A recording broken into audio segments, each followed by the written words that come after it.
Hey, it's Adam with Theros Media. Just want to give you a little bit of context on how to use Performance Max campaigns and when you should actually use them. So we've gotten questions from clients and questions internally on when we should use them, old accounts, new accounts, it has a lot of conversions in it, has not many conversions in it, what types of conversions to use it on. So we've tried it out a bunch of different ways. So this Performance Max campaign we had a bunch of different goals inside of it: page views, 10-second views, a minute views, and then obviously item views, site searches, purchases, checkout, all that type of stuff. All the regular stuff we have for this is an e-commerce account. We use them on lead gen as well. And we find that it's not really a set number of conversions in the account you should have.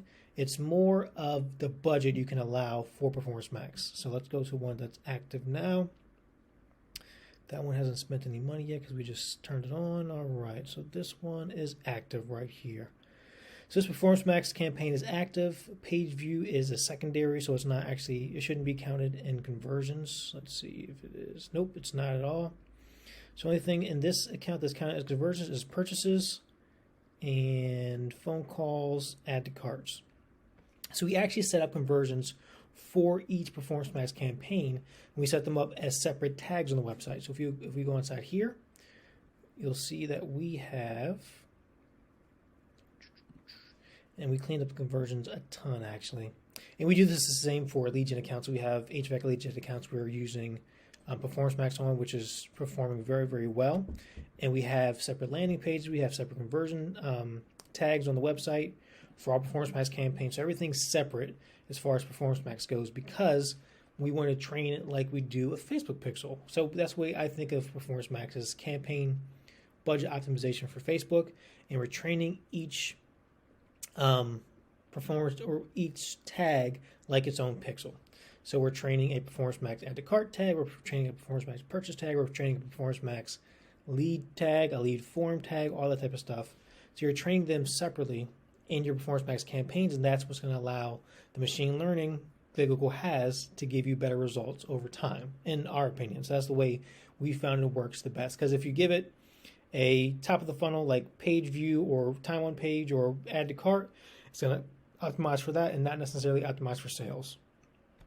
And it really depends on the way you have your campaign set up. You only have really two bidding strategies: max conversions or max conversion value. We typically do max conversions first and then max conversion value after conversions are going through the campaign. And we usually don't set a target cost per acquisition because for us it's not really necessary because our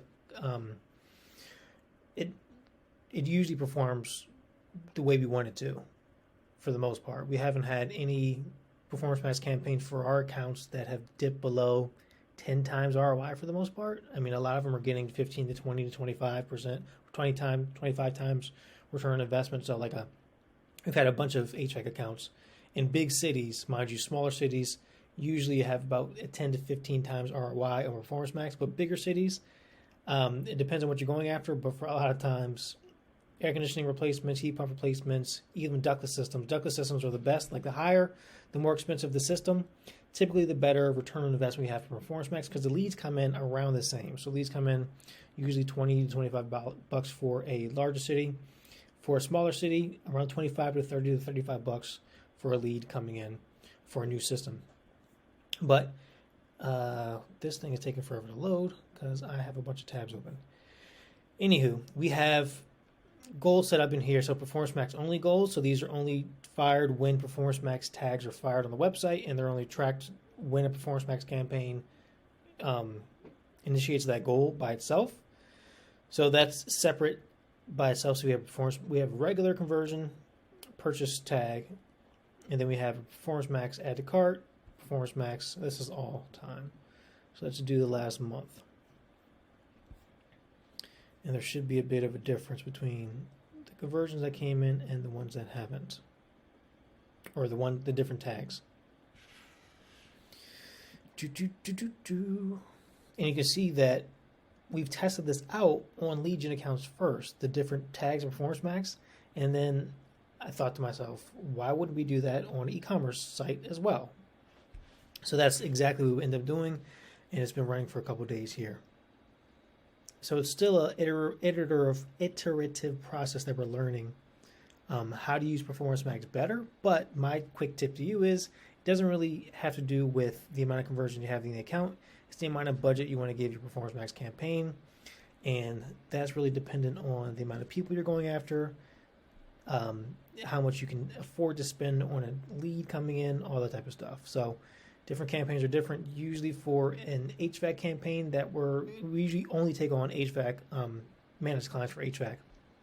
For HVAC company, unless they're spending over $5,000 a month, we're not going to do Performance Max at all. And if they're spending around $10,000 a month, we'll start to play with Performance Max. Usually spend about $100 a day on it to figure out the campaign and see where that goes. We've started campaigns with $20, $25 a day for Performance Max and scaled it up.